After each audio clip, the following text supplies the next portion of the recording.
വർഷങ്ങൾക്ക് മുമ്പ് കണ്ടൊരു ഫിലിമാണ്. ഇപ്പോൾ എല്ലാ ആധുനികമായ സങ്കേതങ്ങളും ഉപയോഗിച്ചുകൊണ്ട് അതിനൊരു റീപ്രൊഡ്യൂസ് ചെയ്ത് കഴിഞ്ഞപ്പോൾ ഭയങ്കരമായിട്ടുള്ളൊരു ഫീലിംഗാണ് ഉണ്ടായത്.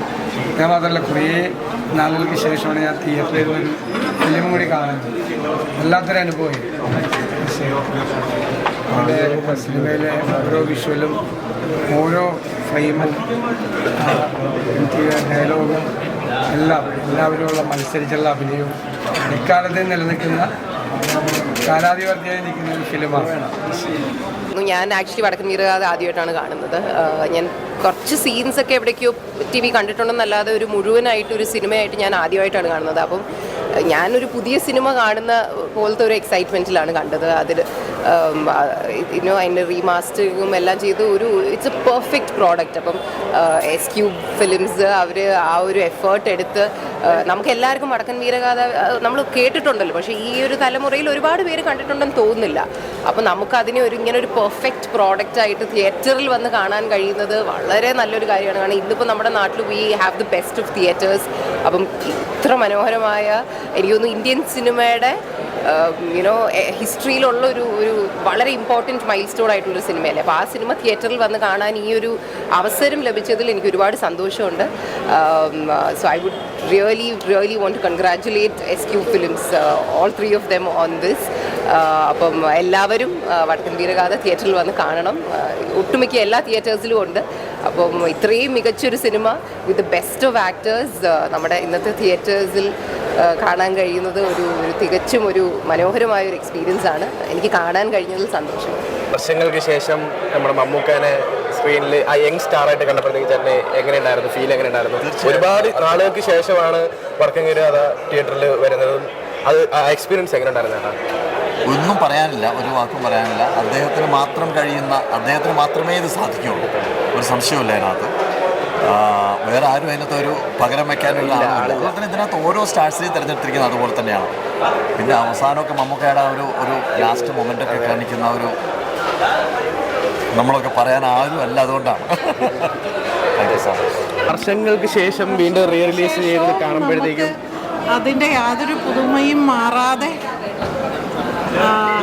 ആ ഫ്രഷ്നെസ് അതേപോലെ അതിനേക്കാൾ കൂടുതലാണ് എനിക്ക് തോന്നിയത്. അതായത് നമ്മൾ 36 വർഷം കണ്ടതിനേക്കാൾ ഗംഭീരമായി അത് വീണ്ടും സൗണ്ടൊക്കെ വളരെ മനോഹരമായി ചെയ്തിട്ടുണ്ട്. നമുക്കെപ്പോഴും ഒരു 36 വർഷം മുമ്പ് ഡബ് ചെയ്തതാണ് ആ കാലത്തേക്കൊക്കെ. അതേപോലെ തന്നെ നമ്മുടെ ഒരുപാട് ആർട്ടിസ്റ്റുകൾ ഇപ്പം നമ്മുടെ കൂടെ ഇല്ല.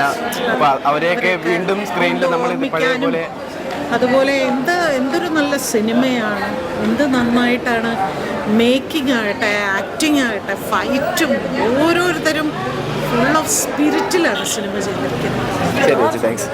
ശേഷം എൻ്റെ പാരൻസിൻ്റെ മോളുടെയൊക്കെ കൂടെ ഇരുന്ന് കാണാൻ പറ്റിയതൊരു വലിയ ഭാഗ്യം പോലെ. കാരണം 3 ജനറേഷൻസ് ഒരുമിച്ചിരുന്ന് കാണാൻ പറ്റിയത്.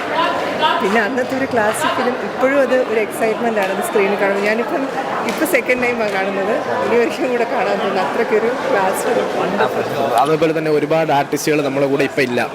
അപ്പോൾ അവരെയൊക്കെ വീണ്ടും സ്ക്രീൻ കാണുമ്പോൾ അന്ന് കണ്ട ആ ഒരു എക്സൈറ്റ്മെൻറ്റ് അല്ലെങ്കിൽ ആ ഒരു റെസ്പെക്റ്റ് എല്ലാം തോന്നുന്നുണ്ട്.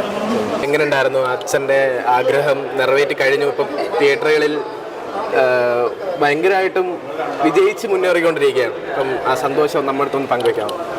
അതെ, അച്ഛൻ്റെ ആഗ്രഹം മക്കൾ നിറവേറ്റിയപ്പം അതിന് ഭയങ്കര സന്തോഷം തന്നെയാണല്ലോ. അവരുടെ അച്ഛന് അതൊരു ആഗ്രഹമായിരുന്നു, പുതിയ തലമുറ ഈ പടം കാണണം എന്നുള്ളത്. അതിന് വഴിയൊരുക്കി കൊടുക്കണം എന്ന് പറഞ്ഞുകൊണ്ടേ ഇരിക്കുമായിരുന്നു. അപ്പം അത് മക്കളെ ഏറ്റെടുത്തു ചെയ്തു. അമ്മ എന്നുള്ള നിലയ്ക്ക് ഒരുപാട് സന്തോഷം തോന്നുന്ന നിമിഷമാണ്. അതെ, ഒരുപാട്. ചേച്ചിക്ക് എന്താ പറയാം? ഒരുപാട് സന്തോഷമുണ്ട്. ഇങ്ങനെ ആൾക്കാരുടെ നല്ല നല്ല റെസ്പോൺസസ് കിട്ടുമ്പം കൂടുതൽ സന്തോഷമാവുന്നത്. നമ്മുടെ മമ്മൂക്കനെ പ്രേക്ഷകർക്ക് പഴയ യങ്സ്റ്റാറായിട്ട് കണ്ടപ്പോഴത്തേക്കും അവർക്കും ഭയങ്കര ഊർജ്ജമാണ്. ഇപ്പം ഇറങ്ങി പോകുമ്പോഴത്തേക്കും നമുക്ക് കാണാൻ സാധിക്കുന്നത്. മമ്മൂക്ക എപ്പോഴും ഒരു സ്റ്റാർ തന്നെയാണ്. അത് ഇപ്പോഴും അപ്പോഴും എന്നും ഒരു സ്റ്റാർ തന്നെയാണ്. അതെ, എല്ലാവരും ഇപ്പോഴും നല്ലതായിട്ട്. ഇപ്പം ഒരുപാട് ആർട്ടിസ്റ്റുകൾ നമ്മുടെ കൂടെ ഇപ്പം ഇല്ല. അപ്പം അവരെയൊക്കെ സ്ക്രീനിൽ നമുക്ക് വീണ്ടും ഇങ്ങനെ കാണാൻ പറ്റുമ്പോഴത്തേക്കും ഒരുപാട് ഇമോഷണലി ഭയങ്കര ഫീലാണ്. കറക്റ്റ്, അതാണ്. നമുക്ക് ക്യാപ്റ്റൻ രാജു സാറിനെയൊക്കെ കാണുമ്പോൾ നമ്മളിങ്ങനെ മിസ് ചെയ്യാണ്. ഒരുപാട് പേര് മിസ് ചെയ്യുന്നുണ്ട്. ഞാനിങ്ങനെ എടുത്തു പറഞ്ഞു എന്നേ ഉള്ളൂ. പക്ഷേ ഹരിഹരൻ സാറിൻ്റെ വർക്ക് ഞങ്ങൾക്ക് പറയാതിരിക്കാൻ വയ്യ. അത്രയും ബ്രില്യൻ്റ് ആയിട്ടുള്ള ഒരു ഡയറക്ഷൻ എം ടി സാറിൻ്റെ പിടിച്ച് നിർത്തുന്നത് ആക്ച്വലി അച്ഛൻ ഒരു കോംപ്രമൈസും ചെയ്തില്ല എന്നുള്ളത് നമുക്ക് പടം കണ്ടാൽ അറിയാം. അന്നത്തെ കാലത്ത് ഒരു എല്ലാം ഫ്രീഡം കൊടുക്കുന്ന ഒരു പ്രൊഡ്യൂസർ ആയിരുന്നു അച്ഛൻ എന്നുള്ളത് കാണും. ഗ്രാഫിക്സോ അങ്ങനത്തെ ഒന്നും ഇല്ലല്ലോ. അതെ, അന്നത്തെ കാലത്ത് ഇങ്ങനെ ഒരു പടം മേക്ക് ചെയ്യണമെന്നുണ്ടെങ്കിൽ തന്നെ ഹാറ്റ്സ് ഓഫ് ചെയ്തേ പറ്റുള്ളൂ. ഇപ്പം നമുക്ക് യങ്സ്റ്റേഴ്സിനായിരുന്നാലും ഒരുപാട് പ്രചോദനം തരുന്നൊരു വ്യക്തിയാണ്. 36 വർഷത്തെ അത്ഭുത ചലച്ചിത്രകാര്യം എത്ര പ്രാവശ്യം കണ്ടു എന്നൊരു അറിയില്ല. ഇനിയും വന്നാൽ ഇനിയും കാണും. 4K സൗണ്ടിൽ കാണാൻ ഒരു ഭാഗ്യം സൃഷ്ടിച്ചു ശ്രീ PV ഗംഗാധരൻ സാറിൻ്റെ മക്കൾ. അവരോട് എത്ര നന്ദി പറഞ്ഞാലും നമുക്ക് തീരൂല. അത്ര വളരെ മനോഹരം. ഈ മമ്മൂക്കയോ ക്യാപ്റ്റൻ രാജു, ചിത്ര, ഗീത, മാധവി, ബാലകൻ നായർ, ആരാ മോശം ഒന്നുമില്ല.